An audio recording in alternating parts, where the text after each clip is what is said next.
Hi, and welcome to this week's edition of Enrichment. Every week, we try to give you some tips on how to make yourself and therefore your business a little bit smarter.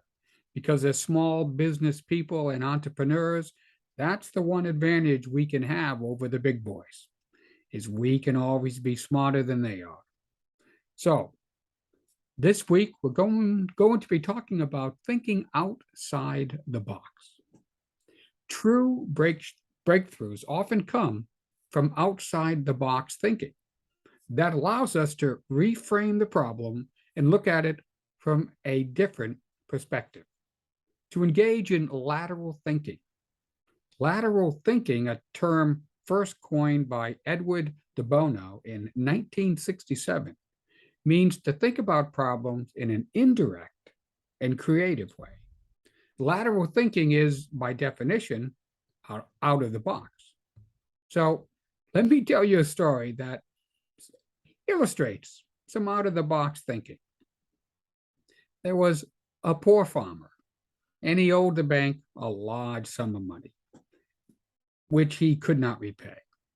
Now, the banker, obviously, of course, he was an evil fellow, and he had his mind and his eye on the farmer's beautiful daughter. He suggested that if he could have her hand in marriage, he would forgive the debt. Well, the farmer and his daughter were horrified and refused. The banker then said, I will give you a chance to repay the debt and keep your daughter. He proposed that they meet him by the river the next day, and he would give them that chance. So the next day, when they met by the river, the banker told them he would put a black stone and a white stone in a bag. And if the daughter picked the white stone out of the bag, the debt would be paid and she'd be free. If she picked the black stone, she'd be his wife. But when he bent down to pick up the stones, the sharp-eyed daughter saw that he picked up two black stones and put them in the bag. What was she to do? If she refused to pick a stone out of the bag, they would lose their chance to be free of the debt. If she did pick a stone, it would be black, and she would be forced to marry the banker. Well, being a clever girl, she thought outside the box, or in this case, outside the bag. She reached into the bag and picked a stone. However, when she withdrew her hand, she accidentally dropped the stone among all the other black and white stones alongside the river. She then said, oh, how careless of me. But it's still okay. All we need to do is look inside the bag and see what color the remaining stone is, and we will then know which color stone I picked. So, how can we ensure out of the box thinking?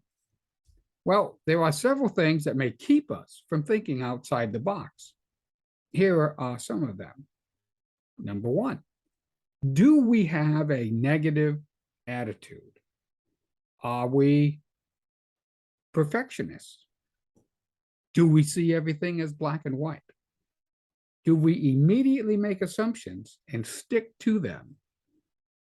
Do we too often jump to conclusions? Or is our logic inflexible? Now, let's take a look at that list and turn it on its head. So the first one, eliminate that negative attitude. For some of us, this can be a little difficult, but I would start by avoiding negative people. And if you have a coworker that's being negative, call them on it. Next, don't worry about perfection. Don't get me wrong, I'm not promoting mediocrity. We need to strive for perfection, but we can't allow this striving to prevent ourselves from moving forward, then taking the risk of trying something different. Next, get your eyes checked. If you see everything in black and white, ask someone else what color they see, and then imagine it in that color. And then don't assume. Maintain an open mind. Challenge your conclusions. Examine them closely before you make a decision. And finally, be flexible. In the words of the late Senator Dirksen from Illinois, he said, "I am a man of fixed and unbending principles, the first of which is to be flexible at all times." None of us would be in business if we weren't very good at what we do. None of you would be where you are if you didn't at least have some ability to think outside the box, to color outside the lines. So I encourage you to keep pushing the corners of the box. When you see a little daylight peeking through that corner, you know you're on the right track. So push harder.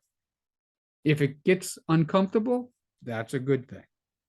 As President Kennedy said, there are risks and costs to an action, but they are far less than the long-term risks and costs of comfortable inaction. So let's be people of action, people of discomfort. Let's not be afraid to pick up those crayons and make a mess. Who knows what we could come up with? Well, that's it for this week's Enrichment. I hope you got something out of it. And I will see you all, hopefully, next week. Thanks and be safe.